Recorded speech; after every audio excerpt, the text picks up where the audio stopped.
최근 한 60대 남성 환자분이 저희 한의원에 오셨습니다. 혈당 관리를 위해 매일 아침 공복에 올리브유 한 스푼씩 드셨는데 오히려 공복 혈당이 20이나 상승했다는 거예요. 오늘 영상에서는 당뇨 환자분들이 올리브유를 섭취할 때 반드시 알아야 할 한의학적, 현대의학적 진실을 모두 말씀드리겠습니다. 이 영상을 끝까지 보시면 여러분의 혈당 관리가 완전히 달라질 수 있습니다.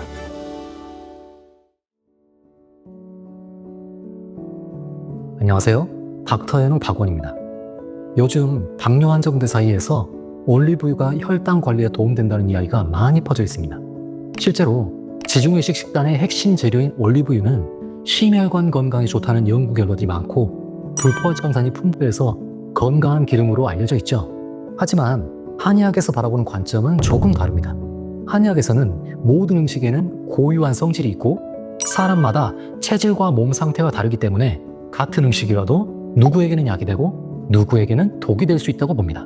올리브유 역시 마찬가지입니다. 당뇨병을 한의학에서는 소갈증이라고 부릅니다. 소갈증은 갈증이 심하고 소변을 자주 보면 몸이 마르는 증상을 말하는데요. 이는 우리 몸의 진해, 즉 체내 수분과 영양물질이 부족하고 내부에 열이 쌓여서 발생한다고 봅니다. 그래서 당뇨 환자분들을 진료할 때는 단순히 혈당 수치만 보는 것이 아니라 그 사람의 체질, 소화기능, 열의 상태 등을 종합적으로 살펴봐야 합니다. 올리브유는 기름이기 때문에 본질적으로 기름진 성질을 가지고 있습니다. 한의학에서 기름진 음식은 느끼하고 무거운 성질을 가지는데 이는 우리 몸의 비위, 즉 소화기관에 부담을 줄 수 있습니다. 당뇨 환자분들 중 상당수는 소화기능이 약한 경우가 많습니다. 특히 오랜 기간 당뇨를 앓아온 분들은 몸 전체의 기운이 약해지고 소화 능력도 함께 떨어지는 경우가 흔합니다. 이런 상태에서 올리브유처럼 기름진 성질의 음식을 과도하게 섭취하면 소화가 제대로 되지 않고 체내의 습담, 즉 끈적끈적한 노폐물이 쌓이게 됩니다. 이 습담은 현대의학으로 말하면 고지혈증, 내장지방, 혈액순환 장애 등과 연결됩니다. 습담이 쌓이면 우리 몸의 기운과 혈액이 제대로 순환하지 못하고 이는 결국 인슐린 저항성을 높여서 혈당 관리를 더 어렵게 만듭니다. 또한 올리브유는 칼로리가 매우 높습니다. 한 큰술당 약 120칼로리에 달하는데 이는 밥 반 공기와 비슷한 열량입니다. 당뇨 환자분들은 체중 관리가 매우 중요한데 올리브유를 건강에 좋다는 이유로 과도하게 섭취하면 자신도 모르게 칼로리 과잉 섭취로 이어져 체중 증가와 혈당 상승을 초래할 수 있습니다. 한의학에서는 사람의 체질을 여러 유형으로 나눕니다. 크게 보면 열이 많은 체질과 냉한 체질, 습한 체질과 건조한 체질 등으로 구분할 수 있는데 올리브유가 미치는 영향도 체질에 따라 다릅니다. 먼저 열이 많고 건조한 체질의 당뇨 환자분들이 있습니다. 이런 분들은 갈증이 심하고 입이 마르며 변비가 있고 손발이 뜨겁고 얼굴이 붉은 경우가 많습니다. 이런 체질에게는 올리브유가 적당량 도움될 수 있습니다. 올리브유의 윤활한 성질이 장을 부드럽게 하고 변비를 개선하며 진액을 보충하는 데 일부 도움을 줄 수 있기 때문입니다. 반면 습한 체질, 즉 몸에 수분과 노폐물이 많이 쌓여있는 당뇨 환자분들이 있습니다. 이런 분들은 몸이 무겁고 나른하며 소화가 잘 안 되고 입안이 끈적끈적하며 복부 비만이 있고 혀에 백태가 두껍게 끼어있는 경우가 많습니다. 이런 체질에게 올리브유는 독이 될 수 있습니다. 이미 습담이 많은 상태에서 기름진 음식을 더하면 습담이 더욱 쌓여서 혈당 관리가 어려워지고 몸이 더 무겁고 피로해집니다. 또한 소화 기능이 약한 비혀 체질의 당뇨 환자분들도 조심해야 합니다. 이런 분들은 조금만 먹어도 배가 더부룩하고 설사를 자주 하며 기운이 없고 피곤한 경우가 많습니다. 올리브유처럼 기름진 음식은 소화하는 데 많은 에너지가 필요하므로 약한 소화 기능에 부담을 주어 소화불량, 복부팽만, 설사 등을 유발할 수 있습니다. 그렇다면 현대 과학은 올리브유와 당뇨의 관계를 어떻게 설명할까요? 2016년 미국 당뇨병 학회지에 발표된 연구를 보면 흥미로운 결과가 나옵니다. 이 연구에서는 제1형 당뇨 환자들에게 고혈당 지수 식사와 함께 엑스트라 버진 올리브유를 섭취하게 했을 때 19 초기 혈당 상승이 약 50% 감소했다고 합니다. 이는 올리브유가 탄수화물의 소화 흡수 속도를 늦춰서 혈당이 급격히 오르는 것을 막아준다는 의미입니다. 하지만 여기에서 중요한 포인트가 있습니다. 이 효과는 올리브유를 식사와 함께 섭취했을 때 나타나는 것입니다. 공복에 올리브유만 단독으로 먹었을 때의 효과와는 전혀 다릅니다. 또한 이 연구는 소량의 올리브유 약 37g 정도를 사용했는데 이는 약 2큰술 반 정도의 양입니다. 2025년 저널 오브 헬스 파퓰레이션 앤 뉴트리션에 발표된 최신 메타 분석 연구를 보면 더 명확해집니다. 이 연구에서는 하루 10g에서 20g의 올리브유 섭취가 당뇨 위험을 줄이는데 가장 효과적이라고 밝혔습니다. 하루 10g은 약 2티스푼 정도이고 20g은 약 1큰술 반 정도입니다. 그런데 이 양을 초과해서 섭취하면 오히려 효과가 없거나 부정적인 영향을 미칠 수 있다는 것입니다. 같은 연구에서 주목할 만한 점은 엑스트라 버진 올리브유가 일반 올리브유보다 당뇨 위험 감소 효과가 더 크다는 것입니다. 엑스트라 버진 올리브유에는 올레오로페인이라는 폴리페놀 성분이 많이 들어있는데 이 성분이 항산화 작용과 항염증 작용을 통해 인슐린 감수성을 개선하는 것으로 밝혀졌습니다. 그렇다면 당뇨 환자분들은 올리브유를 어떻게 섭취해야 할까요? 먼저 자신의 체질과 소화 기능을 파악하는 것이 중요합니다.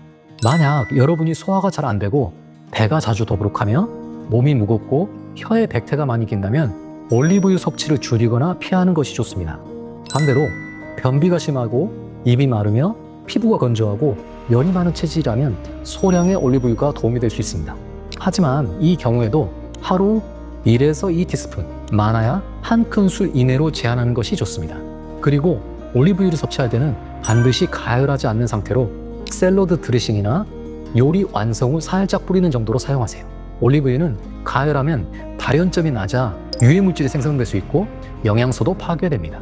또 하나, 올리브유만 단독으로 섭취하지 마세요. 앞에서 말씀드린 60대 남성 환자분처럼 공복에 올리브유를 마시는 것은 소화기에 큰 부담을 주고 혈당을 급격히 올릴 수 있습니다. 올리브유는 반드시 채소, 통곡물, 단백질 등의 음식과 함께 섭취하셔야 합니다. 그리고 무엇보다 중요한 것은 올리브유를 먹는다고 해서 다른 기름진 음식을 함께 먹으면 안 된다는 것입니다.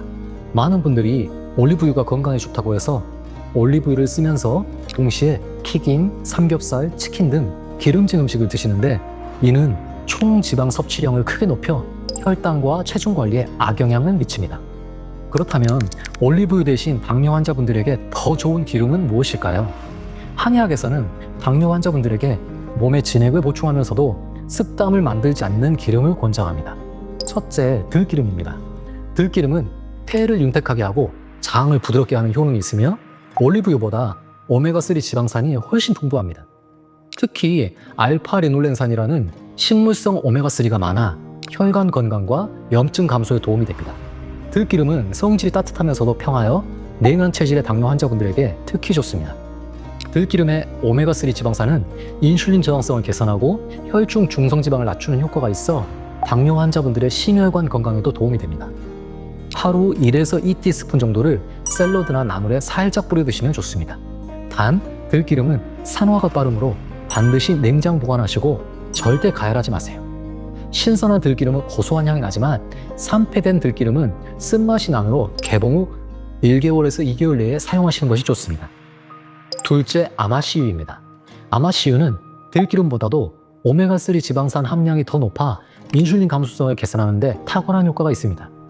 한의학적으로는 음을 보충하고 열을 내리는 성질이 있어 열이 많고 건조한 체질의 당뇨 환자에게 특히 좋습니다.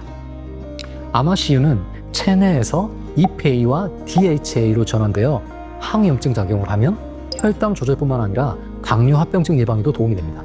하루 1티스푼 정도를 요거트나 스무디에 섞어 드시되 절대 가열하지 마세요. 아마씨유 역시 산화가 매우 빠르므로 냉장 보관하시고 어두운 유리병에 담긴 제품을 선택하시는 것이 좋습니다. 이 두 기름은 올리브유보다 오메가3 함량이 월등히 높아 항염증 효과가 뛰어나며 당뇨 환자분들의 혈당 조절과 심혈관 건강에 더 유리합니다.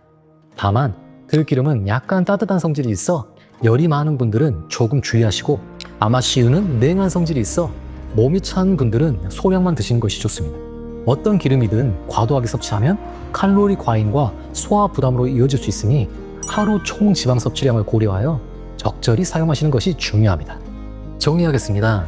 올리브유가 건강에 좋다는 것은 사실이지만 당뇨 환자분들에게는 체질과 소화 기능에 따라 독이 될 수도 있습니다. 특히 소화 기능이 약하거나 몸에 습담이 많은 분들은 올리브유 섭취를 제한하는 것이 좋습니다. 만약 올리브유를 드신다면 하루 1큰술 이내로 제한하고 가열하지 말고 다른 건강한 음식과 함께 드세요.